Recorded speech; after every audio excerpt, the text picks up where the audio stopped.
your role as a leader is not to shine, is not for the accolades. Your role as a leader is to lift your team up and, see them succeed and to build out the best in your team.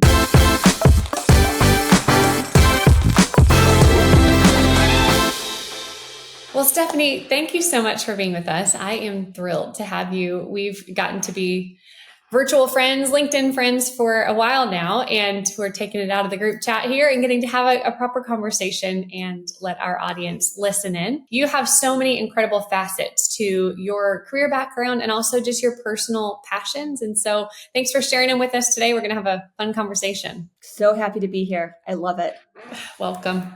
Okay, so let's dive in. You started your career focusing on digital and social media at a time really when these mediums were taking off in a major way and evolving quickly. And so what initially drew you to this space? And then how did you navigate the constantly changing landscape at the time? And obviously it's continuing to evolve, but curious if you could zoom in on that particular, when you got started that time. Yeah, I graduated from Northwestern, and in my first role after university was at Ketchum, a global PR firm. And, very quickly on, I started to recognize and realize the importance of carving out your own niche within a large agency. I came in very junior and had to quickly figure out, how can I add value in a unique way? What is going to be my angle? And it just so happened that it was about 2007, right when Twitter was emerging and Facebook was just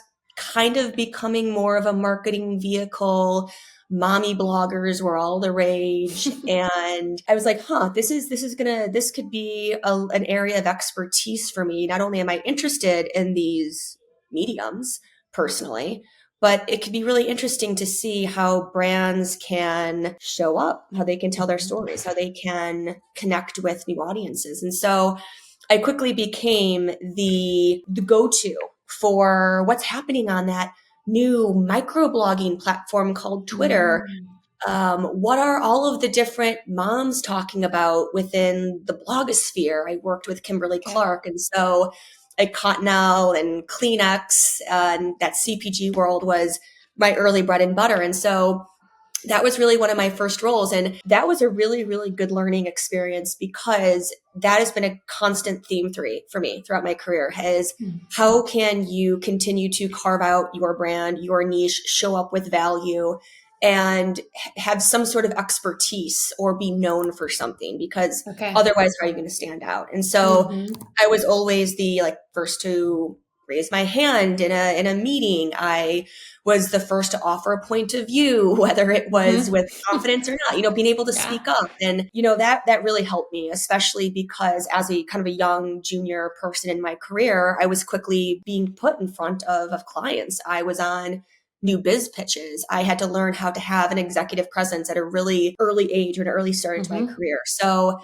that's really what honestly drew me to the landscape, was personal interest in social and digital media. And two, realizing that I don't have all the answers to this space, but this could be my thing. This could be something that I can kind of carve a space in. And that really carried the torch for me throughout my entire career, from agency experience at Ketchum, which is part of the Omnicom world, to Condé, to Run the Runway, to GoPro, L'Oreal, Verizon, and so forth. So that was big. That's so insightful for you at the time to even have the awareness of the need to have a niche, in that career planning type of an angle. I always say you have to write the story before you even really start the story. And so to have that perspective so early on is really fascinating, and it served you well. And now, we'll get into some of the chapters within that career, but I am curious to hear how you would articulate your continued evolution down the road. So in the chapter of your career where you were at Self Magazine, it was at this critical moment where an established editorial publication had over 5 million readers, but they were shifting into the digital landscape and trying to navigate that. And so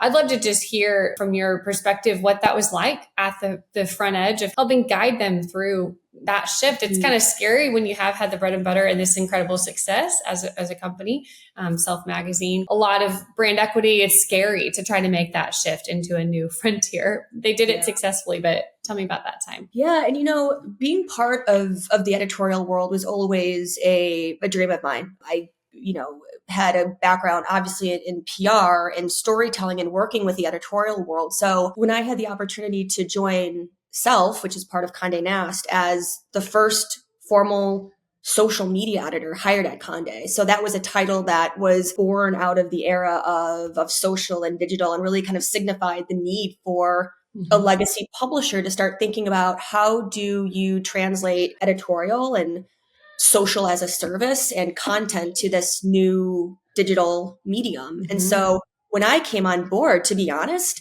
the .com teams, the digital teams, we were like, we were low on the totem pole. Print was king, editorial was king, publishing.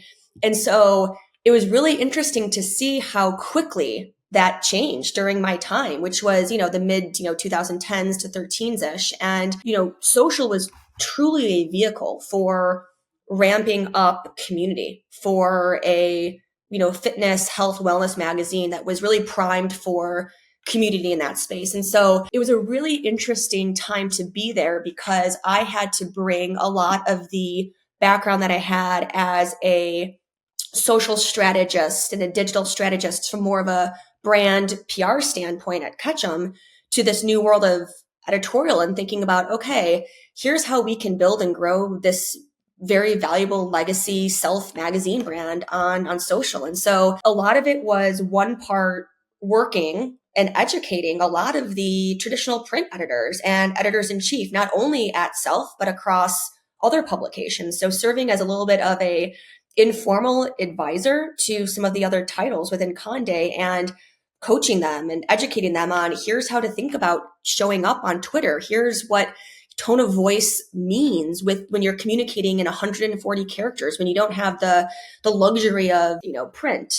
And that was a really, really interesting and an exciting time because during those, 3 to 4 years that I was there, we saw the, self.com traffic nearly triple in terms of unique monthly visitors versus our print publication. So very, very quickly, you're starting to see the publishing side of the business start seeing the dollar signs and, hey, how do we think about monetizing this? How do we grow the business from a content and commercialization standpoint? And, Self as a magazine, I think was really interesting because it was really poised again for that social community. And it was all again centered on women, supporting women in sports and fitness and health and dieting and eating healthy. And again, social is ripe for that type of camaraderie that Self was really, really known for. And, it was also one of the times from a business standpoint where you really started to see the importance, I think, of women supporting women. And that's also something that has continued to translate in my career, working with a really strong, powerful female business leaders and editors in chiefs, and just seeing how that continues to translate for me in my career was really important. And one of the unique components of your storyline of your career is you have kind of ping-ponged back and forth, if you will, between some big billion-dollar legacy brands like L'Oreal and Verizon, and then into some classic kind of disruptors like Rent the Runway and GoPro. And I'm just curious how your digital strategy approach differed between these two environments. And we've had a question internally here at door number 3, where we work with challenger brands. We use the David and Goliath analogy a lot. And so behind my question, I'm wondering, are David and Goliath more alike than we think in these instances? How have you approached that? Yes. So the consistent through line throughout all of the brands that I've worked with has been, for me, having a very entrepreneurial mindset.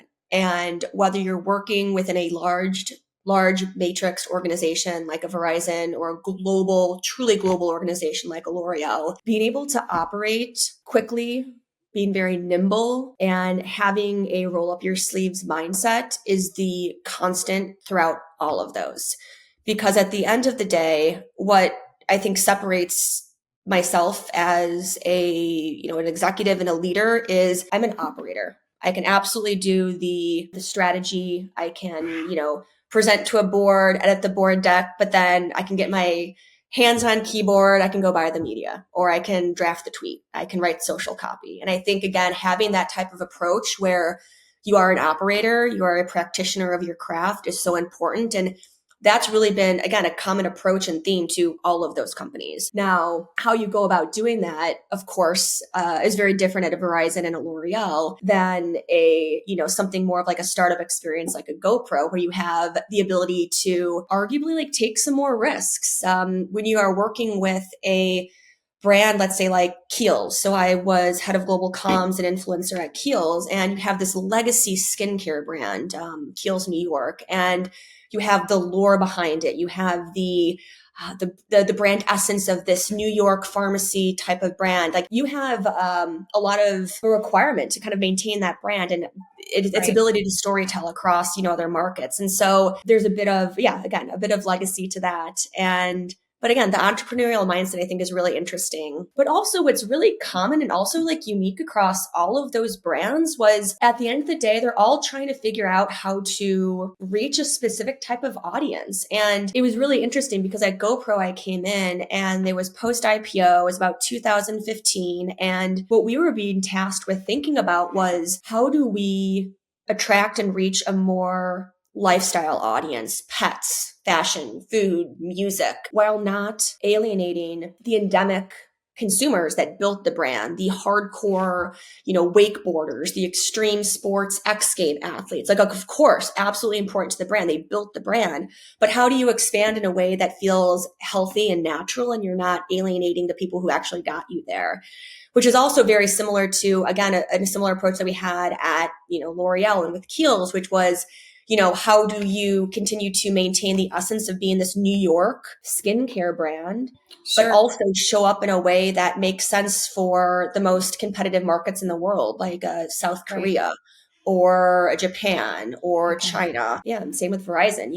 Our entire mission was really being reframed as a tech brand. We are a tech player. We are not your telco. We're not your wireless provider. We are a technology 5G brand. So how do we show up on social? How do we tell that story? Incredible. And man, what an exciting perspective you've had. And I'm so excited to see how you're going to continue to evolve in your career. You have so many decades ahead of you. And right now, what's been interesting to me as we have just personally even gotten to connect is the way that you're marrying your personal passion and your background as an athlete into your next era of your career. And so I would love to just hear how you think about the way that leadership is influenced by your athletic background and how you see the overlap in your success in your career with your training as an athlete and your passion for it now. I love this question. So what is getting me out of bed these days is all things the business of women in sports. And I know it's hot right now. It's been around for a while. And I grew up a very competitive athlete. I played very competitive soccer, D1, college soccer at Northwestern, Big Ten. That experience has truly informed how I show up as a leader, how I coach and mentor my teams, my directs, how I build teams, my philosophy. I'm highly competitive, of course, but I also know what it's like to be on a team. I know what it takes to build up your fellow teammates. And I think one of the biggest ways in which being a competitive athlete and being a collegiate athlete has informed how I show up in the workplace is first and foremost leadership. And your role as a leader is not to shine. Your role as a leader is to meet people where they are and give them the platform to exceed. Throughout my career, I've been able to coach and work with a wide range of different people, different teams who are all at different phases in their careers. Some like to need a little bit more management. Others like to be more laissez-faire. And your role as a leader is to meet them where they are. Don't have them adapt to your leadership style if you like to lead in a certain way. Meet them in a capacity that feels natural for them. And I would not have had the training or experience to have that mentality if it wasn't for, being a team captain, being a team leader and playing at a very elite competitive level. Mm-hmm. Again, that has truly informed how I show up. And I think about, coaches, I think about other fellow leaders in my corporate career. And it's interesting because I was really reflecting on this over the past couple of months, and the most impactful leaders that I've had, not surprisingly, have also been athletes in some Interesting. way, which or form. And, Yeah. 9 out of 10 women in the C-suite were athletes growing up. Whether you're playing collegiate sports or competitive in high school, but sports are a part of your discipline. And if you think about it, it requires a tremendous amount of, again, discipline. Requires a tremendous amount of getting your hours in, your practice in, your discipline. You're being a practitioner of your craft, your sport, whether it's marketing, finance, whatever it may be. And it also requires like wanting to win. At the end of the day, we all want to win. We need to be competitive to succeed in capitalism. You need to have that type of edge. And that has also given me a bit of a competitive advantage. And I've been loving all of the, again, attention of the business, again, of women in sports lately. And, I look at like Corey Close, for example, who is this, legendary UCLA women's Bruins basketball coach. And she's been sharing a lot of great clips on like LinkedIn, and just an incredible leader. And what she said recently really resonated, which is, are you competing at work? Are you competing, or are you just working hard? Are you showing up on time? Are you doing a good job? Great. That's baseline. Like, doing a good job is baseline. Add value, compete. How are you constantly showing up on a day-to-day basis? Great. Do your job, but add more value at every step of the way, whether it's on the court, whether it's on the field, whether it's in the boardroom, whether it's in a new business pitch. And I think that type of mentality has also translated to the way in which not only I show up, but also how I encourage my teams to show up and to be considered for a promotion or to get to that next level. It's like, again, showing up for work on time. Good job. That's what you're getting paid for. Are you competing? Yeah. Are you constantly being able to add value? So really appreciate her and all of her guidance. Yeah, that's incredible. It is a posture. It's a way of being. And as somebody who did not grow up playing sports, but I have evolved into calling myself an athlete as an adult and just learning that spirit. I always carried that spirit, but mine didn't translate from sports. It was actually in music. And so I do think it's so interesting, because how can you leverage whatever your craft is and apply it to your work and to your leadership? So from your perspective with sports, I love that overlap. And we could definitely dive in there. There's so much we can unpack, even about from an advertising standpoint, where people choose to put advertising dollars, and just as the conversation of the business of women in sports continues to grow. This episode of Listen Loudly is brought to you by Door Number 3, a growth marketing firm for challenger brands. Door Number 3 works with scale up and enterprise level brands who have a mandate to grow. We help them shift from accidental to intentional growth through performance media and brand development. If you need a growth strategy and execution partner, visit dn3austin.com or give us a call. We look forward to talking to you. I'm just curious, for our audience of marketing executives, how you would guide them to just continue to be aware of this growing conversation and what that might mean for their choices and how they're spending their budget. Yeah, I think that it's given me, again, a really interesting perspective, because coming from a Verizon, top 5 global advertiser, 3 to 4 billion in ad spend a year, where big brands put their dollars drives audience, drives the emergence of these teams, franchises, etc. And so what's been really interesting for me is I've seen firsthand of being part of these large companies, again, be it a L'Oreal or a Verizon, where they are placing their bets in terms of sponsorship dollars, where they are placing their bets in terms of media spend. It moves markets. And so what I would share and what I would say is, aside from whether you are a Verizon or you're a State Farm, you're a Mass Mutual, you're an Ally Financial, like you have some really great brands doing interesting things by investing in the women's sports space. There's another, I think, aside from just media dollars and ad spend, you look at a brand like a Marriott, which is also doing some really interesting supportive things within the, LPGA, Women's PGA Tour. And, a huge cost and expense for emerging female golfers is travel. And that's a problem a brand like a Marriott can help solve for emerging talent, to actually give them the platform to go out and do their sport. So, what I would encourage other marketers and brands to look at is, what's a pain point for these athletes? And how can your brand uniquely solve that and do that in a way that makes sense for the authenticity of your brand and your value proposition. Again, the Marriott's a great example of that. So it doesn't always have to be in terms of where you are placing your ad dollars, but how are you supporting other female athletes and kind of continuing the cycle that way. That's a creative perspective. I love that. It's not just one answer, is it? It's like the point that you're making is it's a reflection. Look at your own brand. What do we have that could help advance this mission, this effort overall? So shifting gears a bit, one of the themes in your career has been being on that front edge, helping be a pioneer really in helping legacy brands and challenger brands, if you will, show up in the digital space at such a critical time as we've spoken about. I want to understand how you view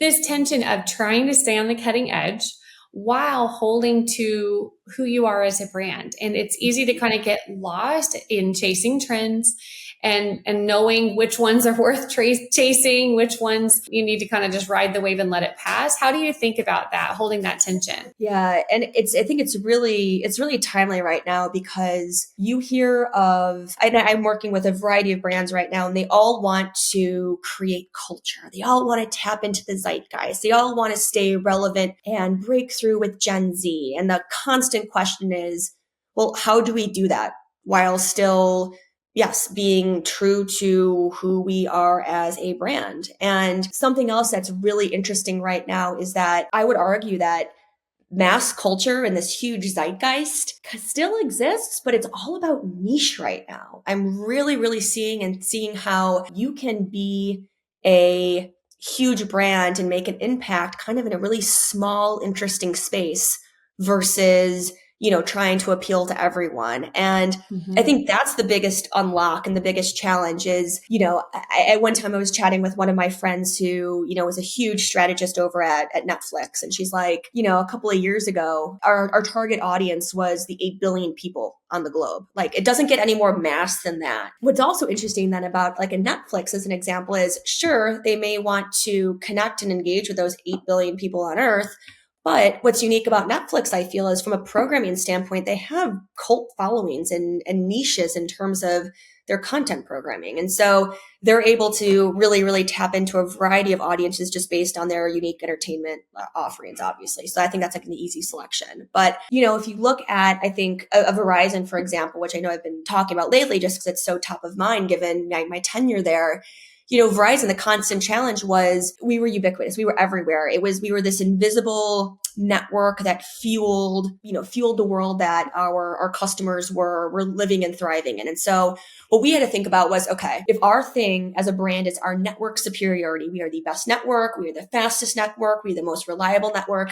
How does that translate into how do we bring that to life in, a broader cultural way? And so we had to be very disciplined in terms of thinking about where we more or less have permission to play. And so for us, where we really thrived was connecting our customers to the things that they cared about. And so we really leaned into the sports world with our huge partnership with the NFL.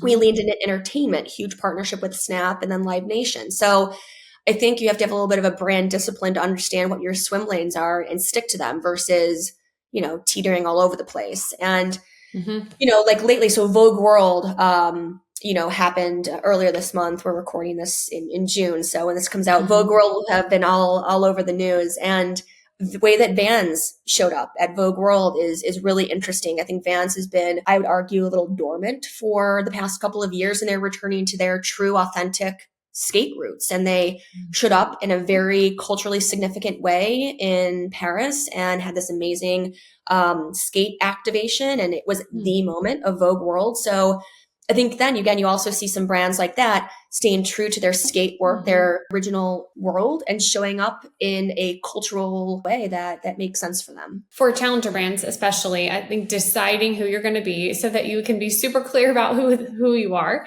and then push away, the masses of people that would be kind of lukewarm fans, really trying to find the most ardent fans. Yeah. That comes by just being really clear. Who are we going to be? What do we stand for? Owning that. And then, yes, to your point, like there are trends and conversations that are current that you want to be a part of, but it can't be at the cost of who you are and what your roots are. I mean, I think about Mint Mobile and the entire franchise and world that Ryan Reynolds and his Maximum Effort team are building. And that is, honestly, one of my favorite challenger brands, is everything that they've been doing to, really nip at the heels of the big players, of the T-Mos and the TNTs and the Verizons, and really carving out that niche as a challenger brand within the mobile industry and disrupting it, not only from a cost and a price perspective, but with humor. And they're quick. And I think that's also the thing that challenger brands have the ability to do is if you're quick, if you're nimble, if you,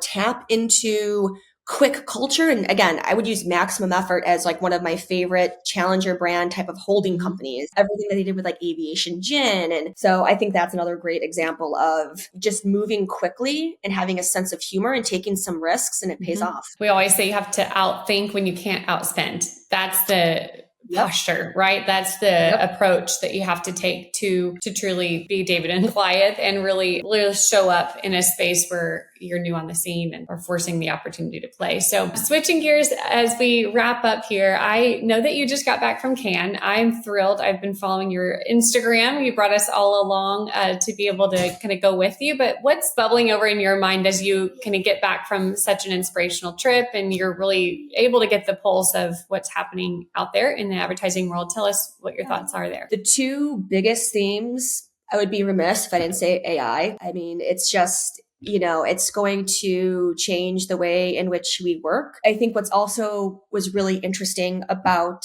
Cannes was at the end of the day, creativity comes from humans and you can't replace that. And there was a lot of prevailing conversation and dialogue surrounding how do you just use AI to augment marketing, how to augment creativity, use it to your advantage. AI will never replace the brilliant creativity and thoughts of the amazing and remarkable leaders that we have. So that felt really good. The second piece is a lot of the work that was nominated, shortlisted, and won, all the different awards, majority was all outside the US. So I think that's also very interesting to see how smaller indie creative shops outside of the US are taking more risks, have a lot more of a global perspective or a unique perspective. I have some amazing work that came out of Peru, some of my Peruvian friends, which was really, really cool. Wow. And so that was a big theme, was the international theme. And then third, again, sports. It was so dominant. The way in which sports showed up at Cannes, you had this massive, so Stagwell had a massive sport beach where you had a ton of conversation all surrounding mental health, looking at sport as a kind of the new frontier of also media. So you look at a lot of these former athletes like a Megan Rapinoe or a Sue Bird, and they're announcing their big new production companies. They're going to be relaunching a big pod series called The Touch More. And so you have all of these athletes who are now using Cannes and just using this moment as a platform for content, for curation, for their own production. And I think that's also been a huge theme.